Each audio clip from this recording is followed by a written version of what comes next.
Hello guys. பாதாம் சாப்பிட்றதுனால உடம்புக்கு நல்லது அப்படின்ட்டு எல்லாருக்கும் தெரியும். ஆனால் அதை எப்படி சாப்பிட்றது அப்படின்ட்டு நிறைய பேருக்கு தெரியல. அதை எப்படி கரெக்டாக சாப்பிட்றது அப்படின்னு பார்ப்போம். சாதாரண பாதாம் சாப்பிட்றதுனால உடலுக்கு ஒரு சில பிரச்சனைகள் இருக்குது. அதனால் பாதாம் எப்போவுமே சாதாரணமாக சாப்பிட்றத விட நைட்டு நீங்கள் ஊற வச்சு காலையில் எடுத்து அதை சாப்பிட்ணும்.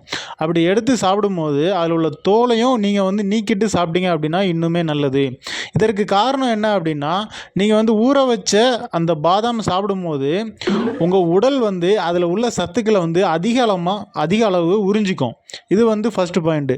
ரெண்டாவதாக என்ன அப்படின்னா, அதில் உள்ள தோலை நீங்கள் ரிமூவ் பண்ணிவிட்டு சாப்பிடும்போது உங்களுக்கு செரிமான பிரச்சனை இல்லாமல் இருக்கும். ஏன்னா நீங்கள் பச்சையாக அப்படியே சாப்பிட்டீங்க பாதாமை அப்படின்னா அதில் உள்ள தோல் செரிக்கிறதுக்கு நம்ம உடம்பு ரொம்பவே கஷ்டப்படும். ஸோ அதனால் அதை ஊற வச்சு அதில் உள்ள தோலை எடுத்துகிட்டு சாப்பிடுங்க.